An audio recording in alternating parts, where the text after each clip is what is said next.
हिंदी साहित्य के इतिहास की अगली कड़ी में अब हम पढ़ने जा रहे हैं द्विवेदी युग, छायावाद, प्रगतिवाद, प्रयोगवाद और नई कविता, उनकी प्रमुख विशेषताएं, उनके प्रमुख कवि और उनकी रचनाएं।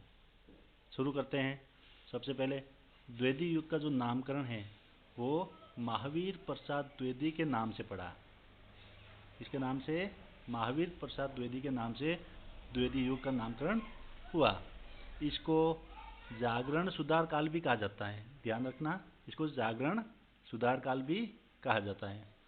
फिर महावीर प्रसाद द्विवेदी ने सन 1903 में सरस्वती पत्रिका के संपादक बने थे।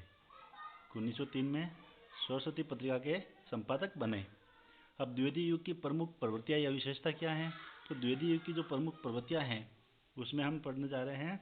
सबसे पहला कि इस समय राष्ट्रीयता की भावना प्रबल थी। अपने काव्य में राष्ट्रीयता की भावना को बहुत महत्वपूर्ण स्थान दिया। अगला है द्विवेदी युग में खड़ी बोली हिंदी का प्रयोग ब्रज भाषा के स्थान पर काव्य भाषा के रूप में किया गया। भारतेंदु युग में तो खड़ी बोली गद्य का प्रयोग शुरू हुआ और खड़ी बोली पद्य काव्य भाषा के रूप में यानी पद्य में द्विवेदी युग में वो शुरू हुआ। ठीक है, तो द्विवेदी युग में खड़ी बोली हिंदी का प्रयोग ब्रज भाषा के स्थान पर काव्य भाषा के रूप में किया गया। अगला, द्विवेदी युग में खंड काव्य और महाकाव्य अधिक लिखे गए और हिंदी का जो प्रथम महाकाव्य है वो भी इसी समय लिखा गया। कौन सा है वो? अयोध्या सिंह उपाध्याय हरिऔध का प्रिय प्रवास। ठीक है। अगला, द्विवेदी युग का काव्य आदर्शवाद से प्रेरित हैं और द्विवेदी युग में अनुदित रचनाएं ज़्यादा लिखी गई, अर्थात किसी और लेखक की लिखी हुई अन्य भाषा में थी, उसका हिंदी में अनुवाद भी बहुत ज़्यादा हुआ इस समय। अब द्विवेदी युग के प्रमुख कवि और उनकी रचनाएं। तो द्विवेदी युग के प्रमुख कवि में देखते हैं, सबसे महत्वपूर्ण नाम है वो है अयोध्या सिंह उपाध्याय हरिऔध का आता है। कौन है? अयोध्या सिंह उपाध्याय हरिऔध, जिनका एक प्रसिद्ध महाकाव्य है जिसका नाम है प्रिय प्रवास। प्रनाश नहीं है, प्रिय प्रवास। दूसरी रचना है रस कलश। ठीक है। दूसरे महत्वपूर्ण कवि हैं मैथिली शरण गुप्त और इनका महाकाव्य का नाम है साकेत और यशोधरा। यशोधरा इनका महाकाव्य खंड काव्य है। ठीक है। अगले कवि हैं रामधारी सिंह दिनकर। रामधारी सिंह दिनकर देखो द्विवेदी युग में भी आते हैं और जब प्रयोगवाद होगा उसके बाद जो नई कविता आती है उस समय भी ये रहे, उस समय भी इन्होंने काव्य लेखन किया, तो उस समय भी ये आते हैं। तो इनकी जो रामधारी सिंह दिनकर है इनका प्रसिद्ध काव्य है कुरुक्षेत्र और उर्वशी। क्या है? उर्वशी। अगले हैं माखनलाल चतुर्वेदी। माखनलाल चतुर्वेदी का जो काव्य है वो है हिम किरीटिनी और हिम तरंगिणी। हिम किरीटिनी और हिम तरंगिणी। अब आगे देखते हैं छायावाद युग।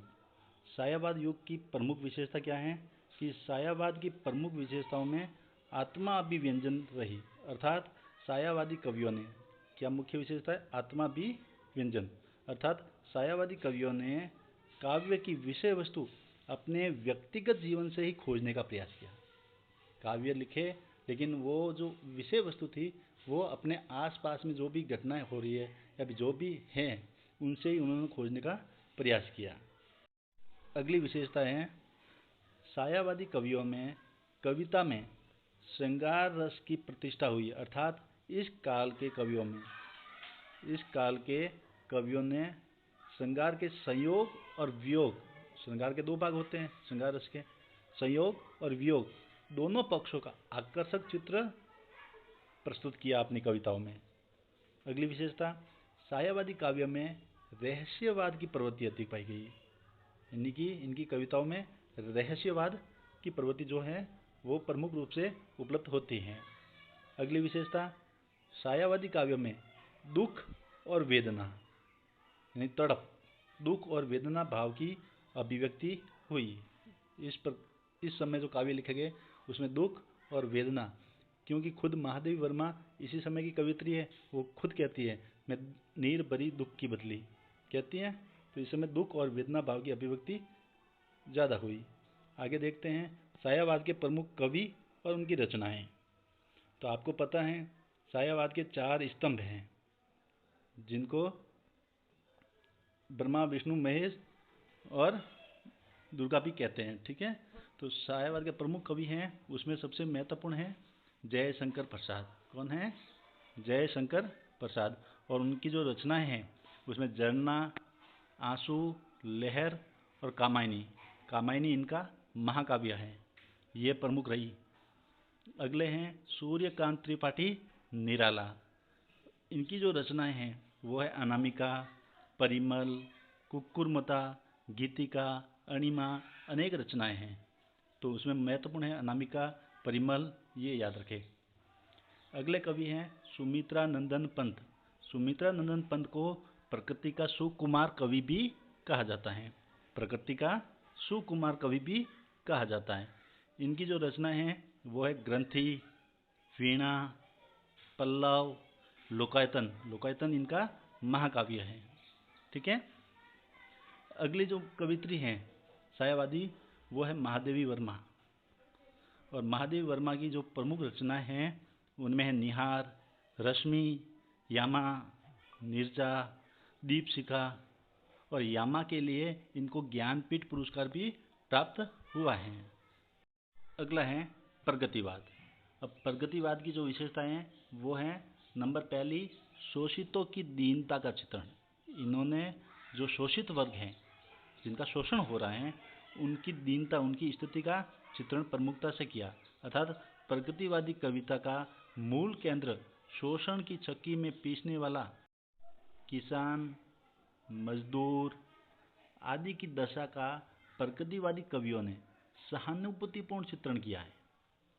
किसान, मजदूर, शोषण की चक्की में जो पीसने वाले जो शोषित वर्ग हैं इनकी कविताओं में यह सहानुभूतिपूर्ण वर्णन इनका किया गया। दूसरी विशेषता है शोषक वर्ग के प्रति करुणा। जो शोषित है उनके प्रति तो सहानुभूति जताई इन्होंने, और जो शोषक हैं, जो शोषण कर रहे थे, उनके प्रति इस काल के कवियों ने घृणा व्यक्त की। अर्थात प्रगतिवादी काव्य में शोषक वर्ग के प्रति स्वार्थी, अन्यायी, निर्दय एवं कपटी कहा। ठीक है, अगला है धर्म और ईश्वर के प्रति अनास्था। धर्म और ईश्वर के प्रति अनास्था। इस काल के कवियों ने, प्रगतिवादी कवियों ने धर्म और ईश्वर में विश्वास नहीं करता। अर्थात इस काल के कवि ईश्वर में विश्वास नहीं करते, वो सब पाखंड मानते हैं। अगली विशेषता है सामाजिक जीवन का यथार्थ चित्रण। तो प्रगतिवादी कवियों ने एक प्रमुख विशेषता ये थी कि यथार्थ के धरातल पर उतर काव्य की रचना की, यानी जो वास्तविकता जो उनको दिखी उसको काव्य का आधार माना। और इस समय जो शैलीगत जो विशेषताएं थी वो प्रगतिवादी कवियों की, वो भाषा सरल हैं, शैली अलंकार विहीन है, अर्थात अलंकार का कम से कम प्रयोग किया। मुक्त छंद का प्रयोग भी इन्होंने ही किया, क्यों मुक्त छंद के प्रवर्तक तो सूर्यकांत त्रिपाठी निराला हैं, लेकिन मुक्त छंद का सबसे ज़्यादा प्रयोग प्रगतिवादी कवियों ने किया। उसमें कहीं भी बनावट नहीं है और आम आदमी की चित्रण इसमें किया गया। ठीक है, प्रगतिवाद के प्रमुख कवि और उनकी रचनाओं में सबसे महत्वपूर्ण नाम आता है प्रगतिवाद में नागार्जुन, जिनका मूल नाम है वैद्यनाथ मिश्र। इनकी जो रचनाएं हैं युगधारा, भस्मांकुर, सतरंगी पंखों वाली, हजार हजार बाहों वाली, तुमने कहा था, पुरानी जुतिया का कोरस, ऐसा भी क्या हूँ, ये सभी इनकी रचनाएं हैं। तो आपको यदि पूछेंगे तो उनकी 2 रचनाएं पूछते हैं, तो मैंने यहाँ 2 लिखी है, युगधारा और भस्मांकुर। दूसरे हैं कवि त्रिलोचन, इनकी है धरती, दिगंध आदि रचनाएं हैं। तो नागार्जुन का मूल नाम है वो वैद्यनाथ मिश्र हैं और उन्हें आधुनिक कबीर भी कहा जाता है, क्योंकि ये घुमक्कड़ प्रवृत्ति के थे और ये जगह जगह घूमते रहते, इसलिए उनको आधुनिक कबीर भी कहा जाता है। आगे देखते हैं प्रयोगवाद। प्रयोगवाद में देखें तो प्रयोगवाद की जो प्रमुख विशेषता हैं वो हैं कि प्रयोगवाद की कविताओं में नई संवेदना, नए भावबोध एवं नए शिल्प से युक्त है। इस समय जो कविताएं लिखेगी वो नई संवेदना के साथ, नए भावबोध के साथ एवं नए शिल्प से युक्त रचनाएं लिखी। दूसरी, प्रयोगवादी कवि प्रयोग करने में विश्वास करते हैं। इसमें प्रयोग करने में विश्वास करते हैं और भाषा की दृष्टि से भी देखें तो इन्होंने नए नए प्रयोग किए, जैसे उपमानों की दृष्टि से भी नए नए प्रयोग किए, शिल्प की दृष्टि से भी इन्होंने नए नए प्रयोग किए और काव्य वस्तु की दृष्टि से भी नए नए प्रयोग किए। ठीक है। अगली विशेषता देखें तो लघु मानव को पूर्ण गरिमा के साथ प्रतिष्ठित करने का श्रेय वो भी प्रयोगवादी कवियों को है। लघु मानव जो आम व्यक्ति है, आम मानव है, उसको भी पूर्ण गरिमा के साथ यदि किसी ने प्रतिष्ठित किया तो वो प्रयोगवादी कवियों है। अगली विशेषता, प्रयोगवाद का प्रारंभ 1943 में। कब हुआ? 1943 में। अज्ञेय किसके द्वारा? अज्ञेय द्वारा संपादित तार सप्तक से माना जाता है।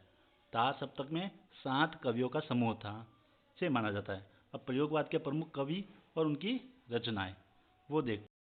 प्रयोगवाद के कवियों में देखें तो सबसे महत्वपूर्ण नाम है अज्ञेय। इनकी रचना है हरिगास पर क्षणभर और इत्यलम। एक और रचना है इत्यलम। दूसरे हैं धर्मवीर भारती, जिनकी रचना है ठंडा लोहा और 7 गीत वर्ष। ये 2 कवि लिए मैंने और उनकी 2 रचनाएं।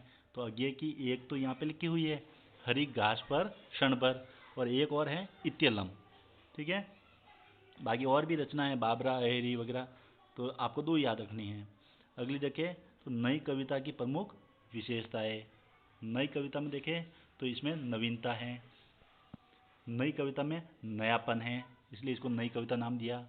दूसरी भौतिकता, अर्थात परंपरागत कविता में जहाँ भावना की प्रधानता है वहीं नई कविता में भौतिकता की, अर्थात वर्तमान में क्या घटनाएं घट रही है वो प्रस्तुत किया। तीसरा है अतिशय नैतिकता। नई कविता की एक प्रमुख प्रवृत्ति है अतिशय नैतिकता। ठीक है। अगले दिखे तो क्षणवादिता। नया कवि क्षणवादी जीवन दर्शन को अंगीकार करता है। नया कवि क्षणवादी जीवन दर्शन को अंगीकार करता है। अगला देखे तो नई कविता के प्रमुख कवि और उनकी रचनाएं। तो नई कविता के तो उसमें सबसे महत्वपूर्ण नाम आता है भवानी प्रसाद मिश्र। भवानी प्रसाद मिश्र, जिनकी एक रचना है गीत फरोश और बुनी हुई रस्सी। दूसरे हैं सर्वेश्वर दयाल सक्सेना।